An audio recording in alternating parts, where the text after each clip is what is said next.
Okay, dito tayo sa part 8. Paano naman natin gamitin itong pen tool? Ito, shortcut key is P, pen tool. So, pag ganito po yung crosshair nyo po, naka-caps lock po siya. Okay, dito po tayo. So, sa learning po na to, kailangan natin mag-download po ng ating pong reference. So, dito po, punta tayo ng Google Chrome. Search po natin yung pen tool exercises. Ayan. Ito po yung ida-download po natin. Ayan, ito. Ayan, download nyo po. And then sa akin, meron na po akong na-download. So, pupunta ko na lang po ako sa download. Hanapin ko na lang po siya dito. Ito na po siya yan. So, once na na-download nyo na po yan, ay kailangan nyo na po pumunta, idadrag po siya. Click, drag, hold click sa canvas. Ayan. So, dito, para ma-align natin itong ano natin, model natin, material natin, select natin siya. Punta tayo ng align. So, dito, lalabas po natin yung window pathfinder. Yan. Sa window pathfinder, nakalabas po ito. Hanapin natin yung align. Yung align to, palitan natin sa align to artboard. Yan. So, select natin siya using selection tool, align, horizontal, and then vertical. And then, scale down natin siya. Yan.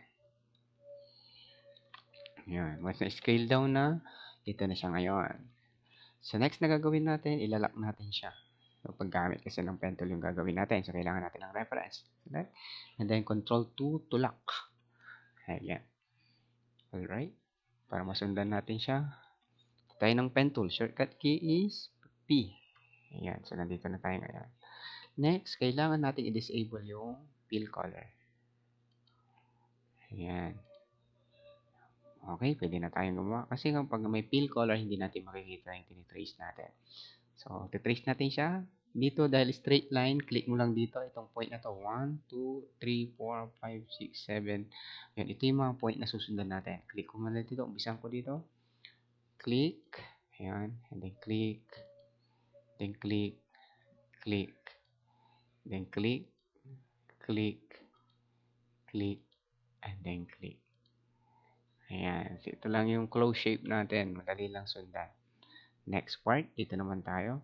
Dito man, kasi yung susundan natin na linya is horizontal, tapos vertical, tapos diagonal, gagamit tayo ng shift key. Nako, click natin dito, click muna, and then mag-shift tayo. Naka-hold na yung shift. Naka-press lang yan, and then dito na tayo.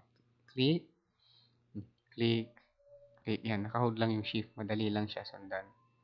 So, wala tayong ginagawa. Isang click lang yan.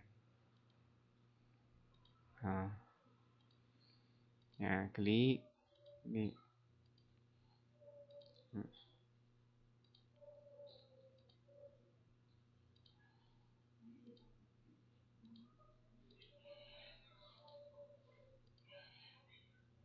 Yan. Yan. So, nabuo na natin. Okay, so ito pala, pwede mo ng ano yan ha, pwede mong ito, click mo dito, pwede mo lagyan ng fill. Okay, dito na tayo. Pen tool, ito madali lang to. Click, click, and then click, click, click. Check ko lang yung time ng recording natin, nasa 3 minutes pa lang naman. Kasi pag lumumpas ako ng 10 minutes, mahirap na i-upload sa YouTube. Dito tayo. So dito, so itlog. Click ko dito, ito yung mga point. Dito ka makiklik. Dito, dito, and then dito. So, yung direction po ng ano natin is pag ganon. Ayan. Okay, so click ko dito. Ulitin natin Kasi maglagay tayo ng guide natin dito para ano nyo. So, gusto ko lang lagyan ng guide para at least maintindihan nyo po guys. Lagyan ko ng arrowheads. Ayan. So, ganyan yung direction ng pagdadrag natin mamaya. So, ganyan. Pag ganyan. Ayan yung direction ng pagdadrag. Sundan nyo lang po yan. Ito nilalagay ko lang. Huwag nyo gayahin to. Nilalagay ko lang to para sa guide nyo. Ayan. Ganyan yung direction.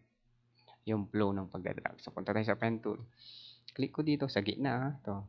Click ko dito, then drag. Then dito din sa gitna ulit, click, drag. Tingnan nyo, yung pagdadrag ko, naka-position kung saan naka-direction yung arrow. Kailangan tumapat yung handle. Ayan, click. Not necessary tumapat lang naman. Kung alam mo tumiming na to, pwede na. Click, drag. Then, click, drag. So, okay na siya, di ba? Next, dito rin tayo. Click. And then dito, click, drag. Then, click. Walang drag doon. Click lang. And then, click. Ayan. Next, ulit tayo. Dito tayo ulit. Click.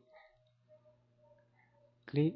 Shh. And then, hindi ko binibitawan yung click. Ida-drag ko muna. Hold shift. Ayan. Then, click. Hold shift, drag. Ganito naman. Kung saan papunta itong direction ng cursor ko. So, space ko para maipan ko po yung window. Bitawan ko yung space. Dito na ako. Click. Drag. Hold shift. Yun. Tatapat ko lang yung cursor. Click. Drag. Hold shift. Then, click. Click. Ayan. Sinabuo na. So, dito naman tayo. Click. Click. Ayan. Para mawala ito, yung snap niya. Okay. Yung snap point. Control Shift A. And then, click mo lang dito ulit. Dito. Then, Control Shift A ulit para maalis yung snap ng line. Then, click. Click. Control Shift A. And then, click. Click. Click. Click. And then, Control Shift A. Ayan. Dito naman tayong part. Dito, kung saan mo gusto mag-start, depende sa'yo. Pero ako gusto ko mag-start ko dito. So, click ko dito. Click. And then, click dito. Then, hold shift. Click. Yan. Itatapat ko lang dyan muna. Ito, hindi pa nakatapat. Kasi mamaya itatapat natin yan. Hindi mo muna ito control. Dito muna tayong part. Kasi, ayan. So, ito na yung susunod na point. Click. Yan, dadrag natin. Mapapansin mo, pag dinadrag mo yung mouse, yung positioning ng handle na itatapat mo. So, once na na-position mo na ito, pwede mo nang hilain yan ngayon. Yan. Tinapansin mo. And then, bitaw. Ngayon, para may timing mo pa itong handle dito, yung part na to, hold mo yung control, hilain mo yung handle na to. Yun, may tatapat mo na po yan. Diba? Ito, kahit hindi mo sundan ito, basta alang-alam mo dito, masundan mo yung line. Ngayon, dahil ito ay sharp, hindi siya pa-curve. Kailangan puputulin natin yung isang handle. So, para magawa yan, click mo sa gitna. Ayan. Then, dito tayo, click, and then drag. Ayan. Then, para makontrol mo pa yan, hold control. Itong handle, pwede mo i-drag ito. Ayan. Para may timing mo. Ayan. Then, dito ka na uli. Click, drag. Ayan. Then, dito, hold space para maipan natin yung window. Then, dito tayo uli. Click, drag, hold shift. Then, dito, click, drag. Ayan. Dahil sharp siya, click mo sa gitna. Okay. And then, dito, click, drag. Then, dito ulit tayo, click, drag. Ayan. Dito, para makontrol natin ulit yung handle, hold control. Hilain mo to. Ayan, para maipantay natin. Then, dito ulit, click, drag. And then, alisin natin yung isang handle, click sa gitna. Then, click, drag. Ayan. And then, hold space to fun. Click, drag. Then, click. Ayan. Itong part na to, hindi ko po siya gagawin kasi it's a combination ng ginawa natin dito. So, kayo na po yung gagawa nito para ma-exercise nyo rin yung cognitive level nyo paano nyo magawa ito. So, thank you.